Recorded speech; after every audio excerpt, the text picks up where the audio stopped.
are lots of things all around us, exciting things that surround us. But how does it work? Do you know? How is it made? Do you know? Things that go up, things that go down, things that go pop, things that go round, with special cameras to show you inside. It's going to be a big surprise. But how does it work? Do you know? How is it made? Do you know? Do you know? Let's find out! Hello, I'm Maddie, and today I've come for a lovely walk in the park. Do you like walking in the park? It's fun, isn't it? So far, the weather today has been really nice, but I think it might rain later. I've bought something with me to keep me dry just in case it rains. Do you know what it is? That's right, it's an umbrella. But do you know how umbrellas are made? Let's find out. How is it made? Umbrella. This is an umbrella workshop, and they've been making umbrellas here for over 100 years. You can get lots of different types of umbrellas. There are patterned umbrellas, frilly umbrellas, see-through umbrellas, and even yellow umbrellas, like this one. But how do umbrellas keep you dry? Let's use this watering can to see what happens when the water hits the umbrella. You ready? Okay. Wow! Did you see the water droplets running off the umbrella? It all happened really quickly, didn't it? So I've got my special slow motion camera with me so we can see it happening in more detail. Slow motion means that we can film something that's happening really fast, but when we watch it back, it appears much slower. Ready to record. Let's see what happens. Let's pour the water on. Oh, look at that! The material has a waterproof coating, so instead of the water soaking through, it runs off. It's a bit like the water droplets are dancing. It's really clever, isn't it? But how do all the parts of the umbrella come together? Let's find out. This bit here is the part that you hold, and it's called the handle.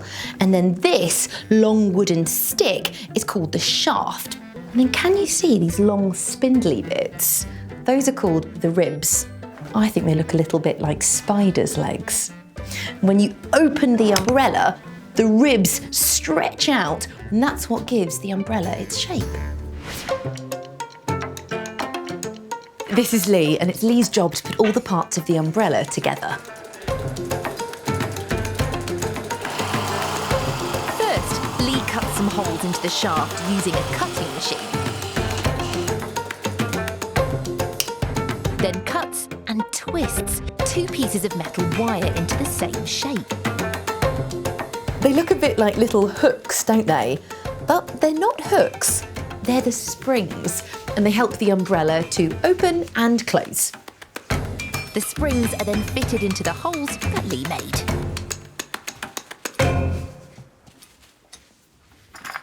This part is called the runner, and it will move up the umbrella to open it and down the umbrella to close it. But listen to this. Can you hear that clicking sound? That means the runner has fixed onto the spring. But I think it sounds a little bit like a light being switched on and off.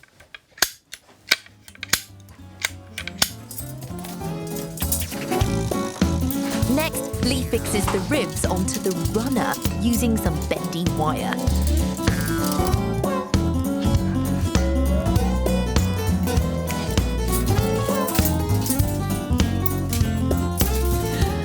Look, the ribs are all loose. That's no good, is it? That's because Lee's not quite finished. Now he's attaching the ribs to another ring, and that's called the notch. Now the ribs are attached to the runner and the notch. So let's see what happens when we open it this time. There we go. That's better, isn't it?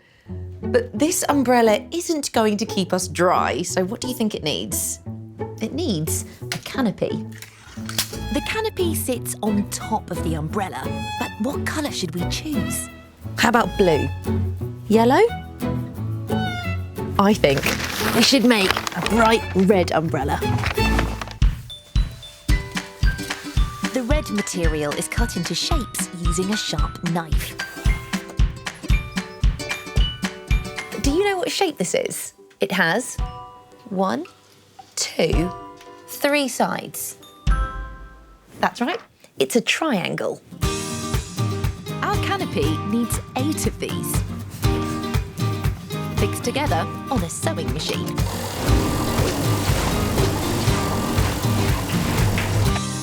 The 8 triangle pieces have been sewn together to make the canopy. But it's not finished yet. It needs some tiny tips.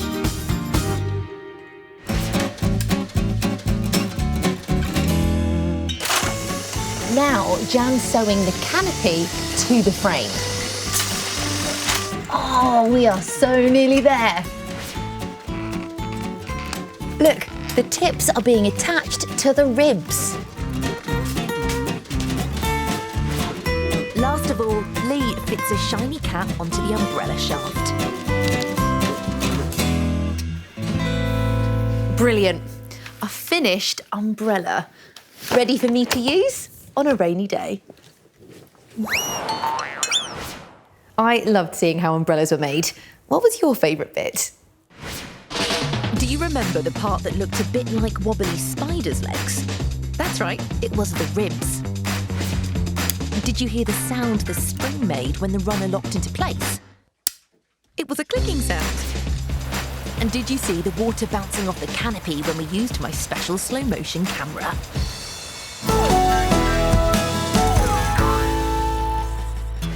So the next time you're outside in the rain and you see someone using an umbrella to keep dry, you'll know how it was made.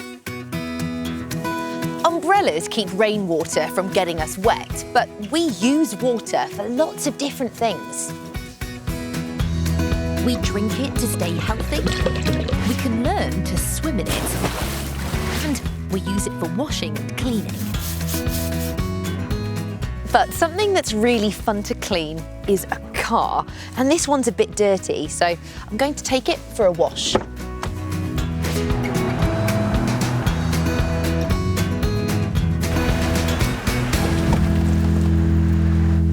Have you ever been to a car wash? They make cars clean and shiny, but do you know how a car wash works? Let's find out. How does it work? Car wash. A car wash is like a giant robot. It's an automated machine, and that means it's controlled by a computer. How amazing is that? The computer controls a big frame that moves along tracks to clean the whole car. Before we take this dirty car for a clean, I think we need a closer look.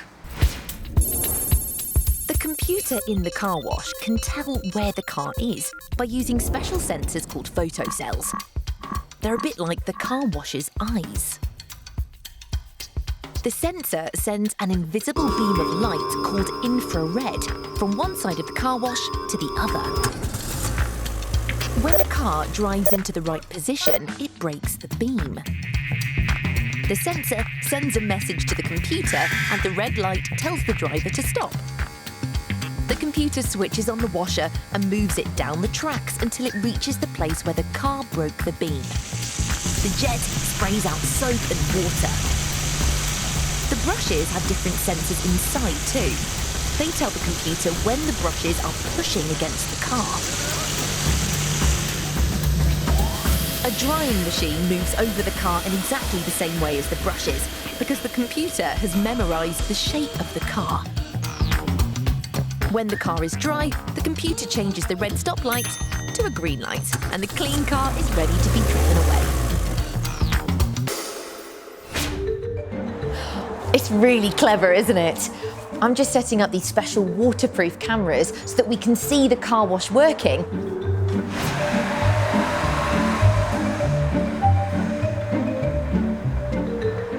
Okay, the sensor must know I'm in the right place because the light has turned red.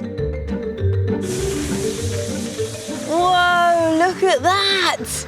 Here comes the soap. Look on my special cameras. You can see the soap pouring down. It looks a bit like a curtain.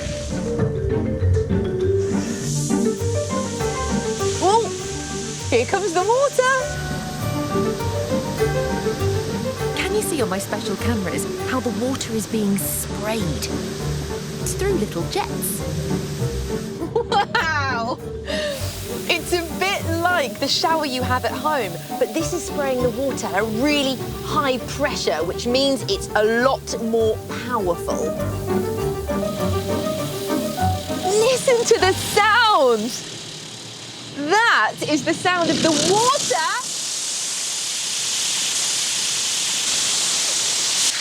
That's really exciting! Ooh, now it's time for the brushes. The giant brushes are coming down, and then the sensor will tell them where the car is so it knows where to stop.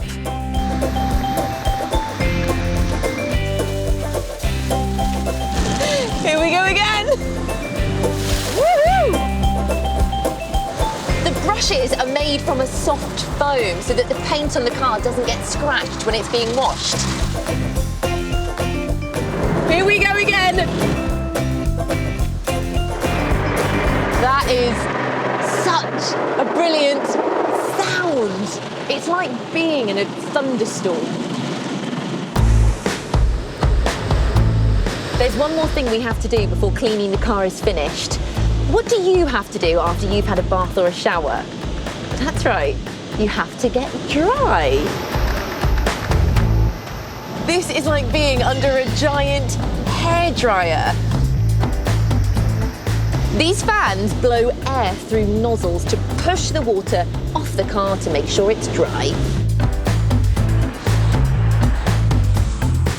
And that's it. The car is clean and shiny.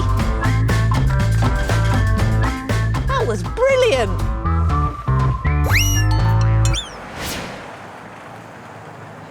I loved seeing how a car wash works. Did you? What was your favourite bit? Can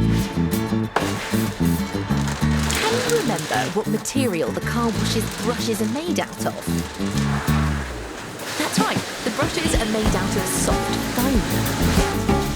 Did you hear the sound the brushes made when we were inside the car? And did you see the way the soap poured onto the car?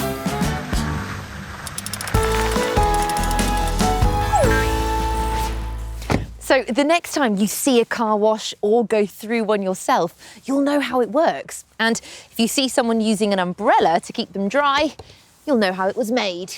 And that feels like rain. See you next time.